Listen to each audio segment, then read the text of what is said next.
শুরুতেই মনটা পুরো খারাপ হয়ে গিয়েছিল, ফ্রেন্ডদের সাথে এত সুন্দর একটা দিন কাটাতে যাব, কিন্তু কিভাবে আমার মুড তো পুরো অফ হয়ে গিয়েছে। তবু আলহামদুলিল্লাহ অনেক সুন্দর একটা দিন কাটিয়েছি। তো ভিডিওটা শেষ পর্যন্ত দেখতে থাকুন এবং ভিডিওটা কে কোন জায়গা থেকে দেখছেন কমেন্ট সেকশনে জানিয়ে দিতে ভুলবেন না। হ্যালো এভরিওয়ান, আসসালামু আলাইকুম, welcome back to my another new blog. কেমন আছেন আপনারা? আশা করি ভালো আছেন, সুস্থ আছেন। আলহামদুলিল্লাহ আমিও অনেক ভালো আছি। এই ড্রেসটা পরে কেন জানি ভালো লাগছিল না, তাই চেঞ্জ করে আবার এটা পরে নিলাম। ঘুম থেকে উঠেই রেডি হতে শুরু করে দিয়েছি। আসলে আমাকে জোর করে রেডি করানো হচ্ছে।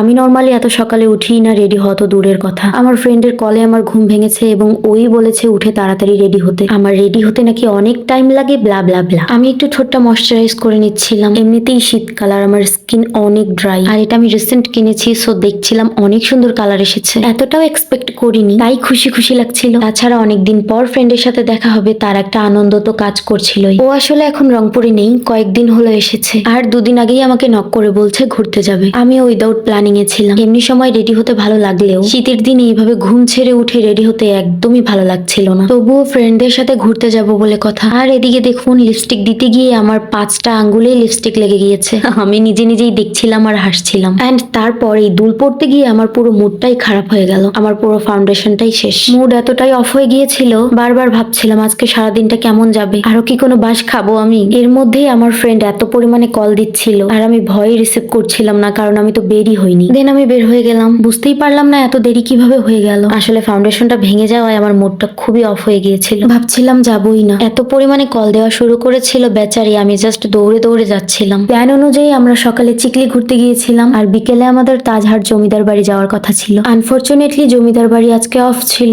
এই তো ঢুকে পড়েছি চিকলিতে। দেখে অনেক ফাঁকা লাগছে, কারণ চিকলিতে বিকেল বেলা থেকে লোকজন আসা শুরু করে। আমরা যেহেতু বিকেলে জমিদার বাড়িতে যেতে চেয়েছিলাম, তাই সকাল সকাল চলে এসেছিলাম, কিন্তু আমাদের তো আর যাওয়া হবে না। একদমই সকাল না, 12টা পার হয়ে গিয়েছিল, কিন্তু এখানে লোকজন আসা শুরু করে 3টা 4টার পর থেকে। এই পিচ্চিটা ছিল আমার বান্ধবীর ভাই, ওর সাথে আমি একটু গল্প করছিলাম। দেখুন কত ফাঁকা, অথচ 3টা 4টার পর থেকে এখানে পা ফেলারও জায়গা পাওয়া যায় না। তারপর সবাই চলে আসলাম এই আর্টিফিশিয়াল ঝর্ণাটার এখানে। ছবি তোলার জন্য পারফেক্ট একটা জায়গা, আর এদিকে ইনি মুখ দেখাতেই চাচ্ছিল না, তাই নিয়ে আমি হাসছিলাম। আমার তো মনে হচ্ছিল রাঙামাটি বা বান্দরবন চলে এসেছি। পিছনে ওরা ছবি তুলছিল, আমার ছবি তোলা ডান, তাই আমার অনেক রোদ লাগছিল। কেন জানি আমাদের নিজেদের ছবি তোলা হয়ে গেলেই টায়ার্ড লাগা শুরু হয়ে যায়। চিকলিতে এই জিনিসটা আমার অনেক ভালো লাগে, এখানে পর্যাপ্ত বসার জায়গা রয়েছে। যেদিকেই তাকাচ্ছি শুধুই কাপল। অবশ্য অনেকে ফ্যামিলি নিয়েও আসে, বাচ্চাদেরকে নিয়ে আসে, অনেকে বাইরে থেকেও ঘুরতে আসে। চিড়িয়াখানার পর রংপুরের মানুষদের কাছে চিকলি ঘোরার জন্য একটা বেস্ট জায়গা। রোডের এই সাইডে দেখলাম আরো কাজ চলছে। আমরা রোদের মধ্যে হাঁটতে হাঁটতে ছবি তুলছিলাম, গল্প করছিলাম, কারণ আমাদের তো আরেকটা প্লেস যাওয়া হচ্ছে না, তাই আমরা এখানেই সময়টা কাটিয়ে যাচ্ছিলাম। যদিও আমরা বিকেল পর্যন্ত থাকিনি, কারণ আমার ফ্রেন্ড তার বাসায় খাওয়া দাওয়ার আয়োজন করেছে আমাদের সবার জন্য, যেটা আমি গিয়ে জানতে পেরেছি, তাই আমরা আবার ব্যাক করছিলাম। ফেরার সময় আমার চোখ আটকে গেল এই চাই। এটা ছিল তান্দুরি চা।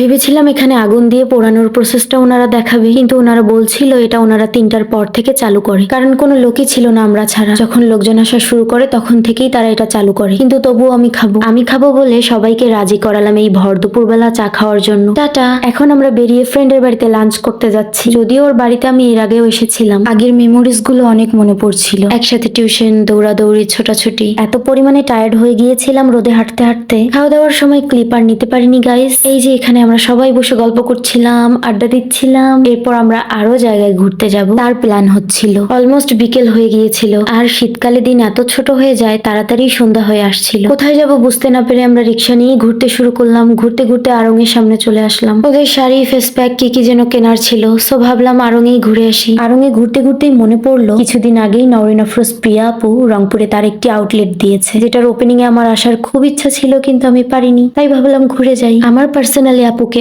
অনেক মিষ্টি লাগে। এখানে সুন্দর সুন্দর চুড়ির কালেকশন ছিল, দেন ড্রেস, অর্নামেন্টস, শাড়ি সবকিছুই ছিল। ওভারঅল সবকিছু আমার অনেক ভালো লেগেছে, অনেক সুন্দর করে সবকিছু গোছানো ছিল। আমার এই হলুদ কালার ড্রেসটা অনেক ভালো লাগছিল। এদিকে কি সুন্দর একটা কিউট ভ্যান গাড়ি। সন্ধ্যা হয়ে এসেছিল, তাই ভাবলাম ফেরার পথে সবাই মিলে একটু মেলায় ঢুকে যাই। বিজয় মেলা চলছিল। আজকের মতো এই পর্যন্ত, দেখা হবে নেক্সট কোনো ব্লগে। ততক্ষণ পর্যন্ত ভালো থাকবেন, সুস্থ থাকবেন। ভিডিওটা ভালো লাগলে লাইক, কমেন্ট, শেয়ার করতে ভুলবেন না। Thank you for watching.